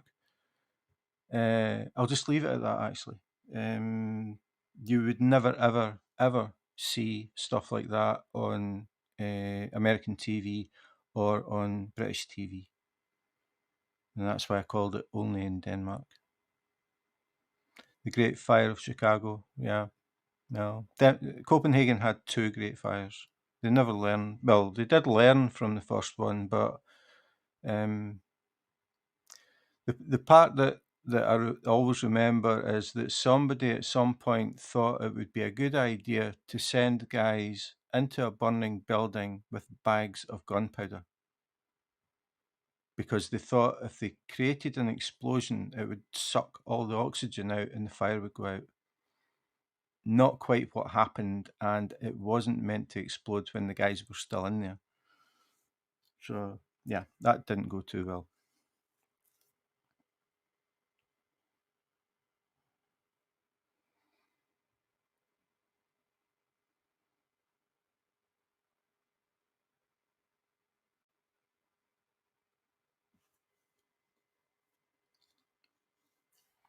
They should actually do a movie about that.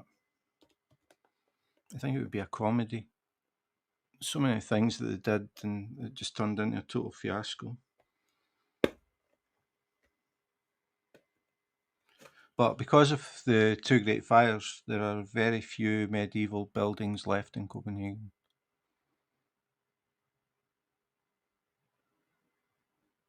Is it weird or hard to live under the rule of a queen? Well, I'm used to it because I'm from Scotland originally, and we have the Queen of England. The Danes actually like their queen. She comes across as a genuinely nice person, believe it or not. When they had, I don't know if you remember, the first sort of main terrorist attack in France, where they killed people who were just basically out for the night type thing, totally innocent people.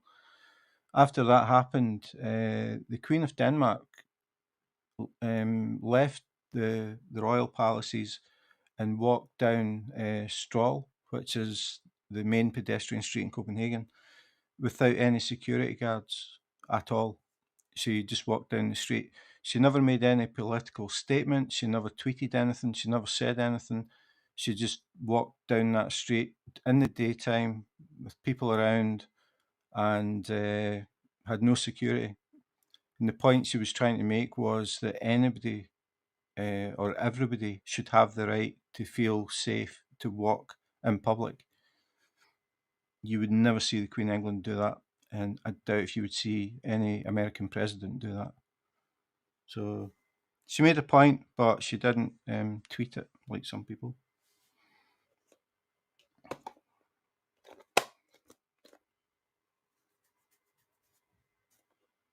And they have what they call the Royal Run here, and it's her son who is the what is it they call it? I can't remember what they call it, but he'll be the king. Basically, when the Queen dies, he'll be the king. He does a royal run once a year, and he runs partly on mainland Denmark, and the public join in, and they run with him. And then they come over to Zealand, and he continues the run over here, and the public join in, which I find really unusual that the royals would sort of do that, but they do.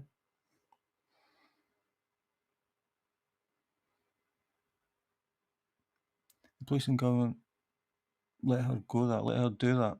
Yeah, I mean, she just did it. I don't know. She just did it. I mean, I don't know how long she was actually out, but there was no announcement or anything. She just did it. And when she does the Queen's speech at Christmas, I think it is here in England. The Queen of England does her speech. No, the Queen of England does her speech on Christmas Day. The Queen of Denmark does her speech on New Year's Day, and she reads it from sheets of paper. There's no auto cue or anything like that. And one year she got the pages mixed up, and it's done live. So that was a bit embarrassing. I felt sorry for her, but she muddled through.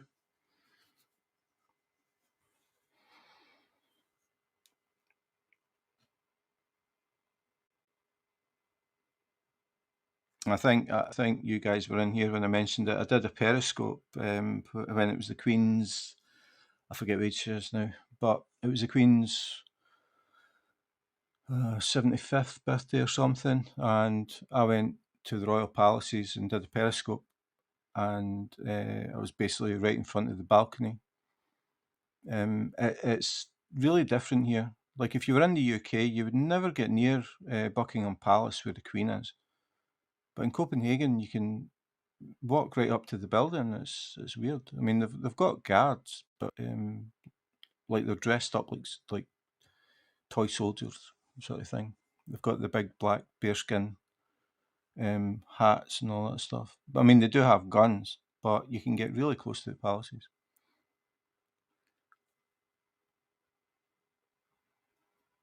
Oh, your comment has been hidden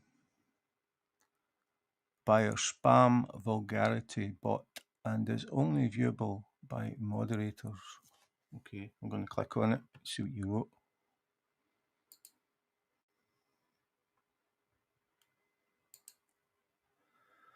That's amazing. She didn't do it for publicity. No, she didn't do it for publicity. Absolutely not. Can't even do it where I live unless I have money if I don't feel safe.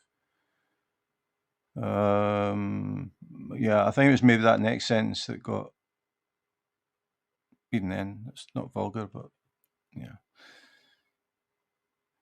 Yeah, I agree. Denmark is definitely different.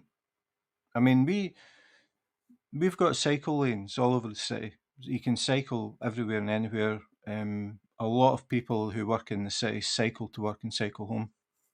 But people use the bikes like in the evening. They'll go and cycle to their friends, and at the weekends it's really common to see people cycling at like 3 o'clock in the morning, 4 o'clock in the morning, coming home, including girls who are cycling alone. I can't remember. I'm trying to remember what. I think it was her 75th birthday, I think, and that was a few years ago. Oh yeah, that's what you meant. Yeah, that must have been a typo that you had.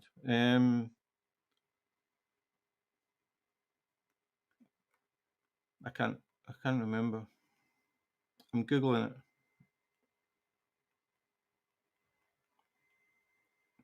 I'm thinking 78, but I don't know if that's right.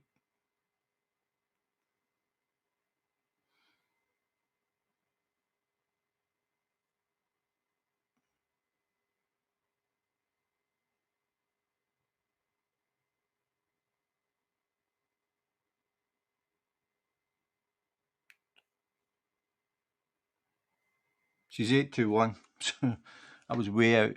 She's 8-1.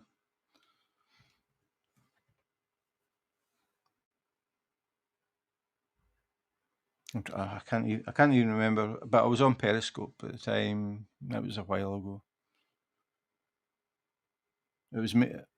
Yeah, I think it was a 76th. Yeah, you didn't see the comments because the bots decided there was something wrong with it. So, but I can read it because it's my channel.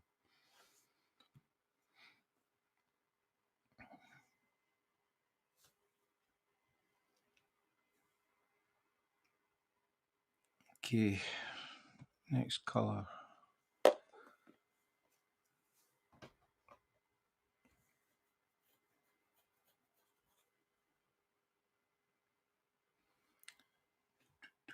F6.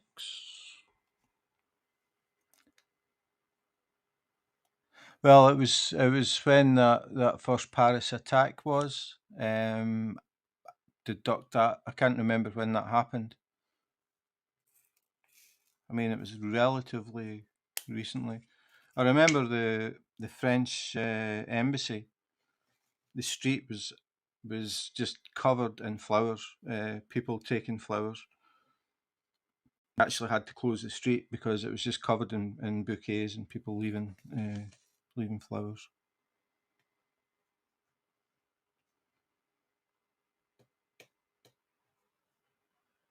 I mean, there's pictures. I mean, she's stopped smoking now, but I mean, there's been pictures of the Queen at events, and she's smoking cigarettes, and she's drinking a beer, and she's eating a hot dog, and she doesn't care.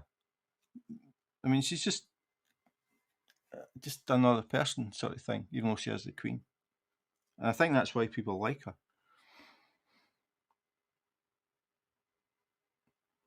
Yeah, you can only speak your piece if certain people or organisations agree with you.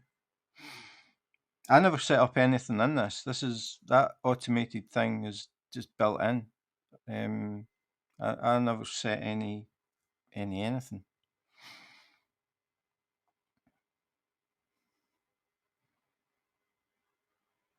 But I think I mean, the main reason for it is to try and cut down on trolls, I'm pretty sure.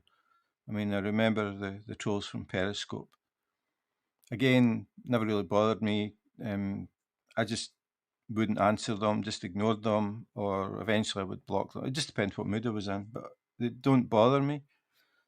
But some people are a lot more sensitive and they take things to heart. And again, I knew some women on Periscope who gave up because of the comments they were getting from the trolls. They got offended. People telling them they were fat, they were ugly, whatever, and they took it to heart. And I could never get the point across that. One time I was doing a Periscope and I was walking along the lakes, by the lakes in Copenhagen, and we were talking about the trolls and how to deal with trolls. And I said, okay, there was a guy, I could hear a guy jogging behind me. I could hear him like coming up behind me, like jogging. And he jogged past me. And I waited until he was out of earshot. And I said, just imagine that guy had turned to me and said, you're ugly or you're fat or whatever. I don't know the guy. I've never seen him before. I mean, you just think, that guy's a nutcase. And that would be it. But for some reason, people take it to heart when trolls start. And it's like, why? But some people are just more sensitive than others, I think. There's going to be trolls everywhere. I mean, that's just human nature. People do it to get attention. People do it out of boredom, whatever. I just don't bother about them or block them or whatever. But as soon as I block them, that's it. I've forgotten about them. I know there was some people. Well, there was one woman in particular in the UK. She always tried to talk to them to find out what was wrong with them. I just wouldn't waste my time. Yeah, she is. I mean, she really is down to earth. When the coronavirus hit at the beginning, they really clamped down in Copenhagen, and the place was empty. They showed drone footage of Copenhagen, and it was absolutely deserted during the day. Nobody was out in the streets. But then, just a few days after that, a lot of people in the early 20s were having parties and stuff, and they had said like everybody keep separate as much as possible. And then people were reporting their neighbours because they were having parties, and people were all coming to these parties. And the Queen went on TV, and I can't remember the phrase, it was in Danish, but she was directly talking to the young people who were having parties. And in Danish, basically, she told them to get a grip. And that's from the Queen. So, and it worked.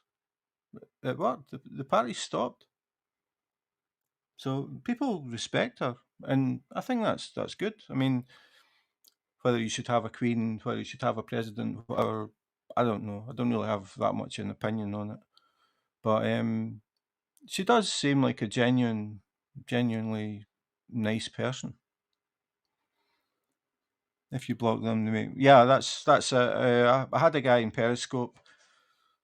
I can't remember what he was trolling, but he came in and started, and I just ignored him, and then I blocked him, and then he came back. But when he came back, he said, "Why did you block whoever it was?" And I said, "Because he was annoying me." And he said, "Well, that's me." And I said, "Oh, is it?" And I blocked him again. He came back again, and he said, "I'm back." And I blocked him again, and then he came back, and he said, "I've got hundreds of accounts." And I said, "I've got one finger," and I blocked him again. He never came back. The thing was, I was still talking to people and keeping the conversation going while I was blocking them.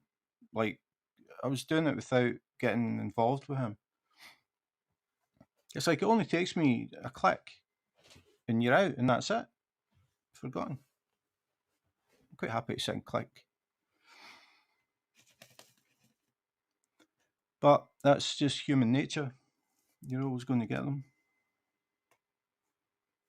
But it was sad to see people leaving Periscope because of the trolls. Like, you had some people that were doing really cool live streams and stuff and interesting stuff, and then you get some idiot comes in and offends them, and then they just give up.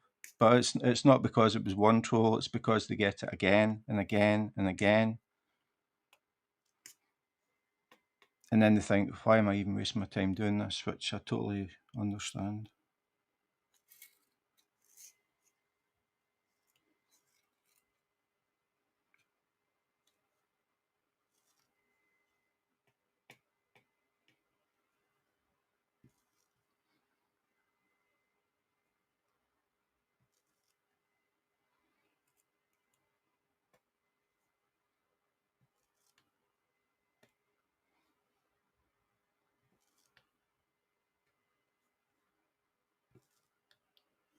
But I found that if you just ignore them and don't reply, and nobody that's in replies to them or responds to them, they just go away because they're bored.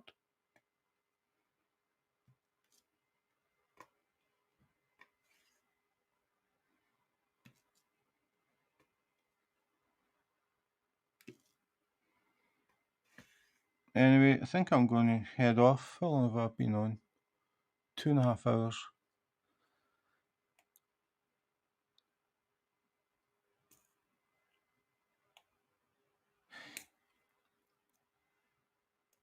Yeah, they don't. That's the problem. They don't. So they just, I mean, to me, it's boredom. Sometimes they think they're being clever and they can't see that they're just being stupid.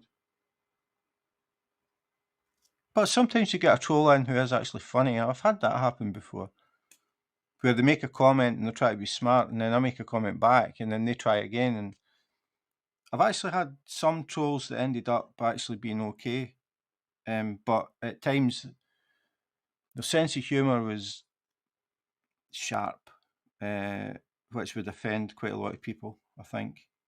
But I don't know. Sometimes I found it funny and just let them stay, unless they started picking on people who were in.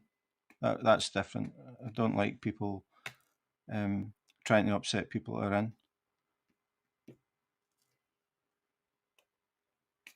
In America, they had parties. The government said to stop the partying, and people, yeah, they had COVID parties. They would have parties, and they knew that somebody or some people had COVID, and they would have a party to see who could catch it. I heard about that.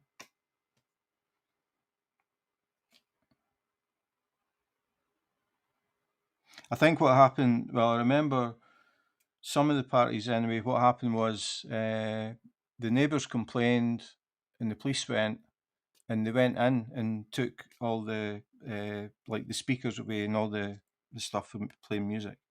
Just took everything off them, and then they got a fine.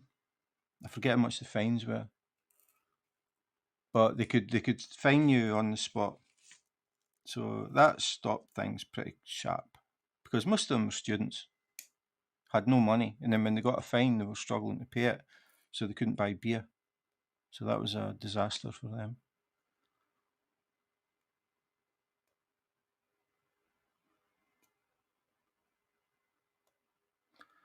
Thank you for chatting with me. I appreciate your time. Very awesome to talk to someone. Yeah, I mean that's what I liked about Periscope. I got to know a lot of people, mainly in America, but all around the world. I'm always interested in just talking to people, just general chit chat about anything. So thanks for dropping in. But as I said, I'm going to head off. It's coffee time. 2.5 hours. That's enough. So thanks for dropping in. It's quite nice to talk to people that I've never spoke to. Let me know if you do check out the podcasts. Let me know what you think of them, especially the Only in Denmark one. I'd be very interested in your views on that. And you can contact me through the email address on the website.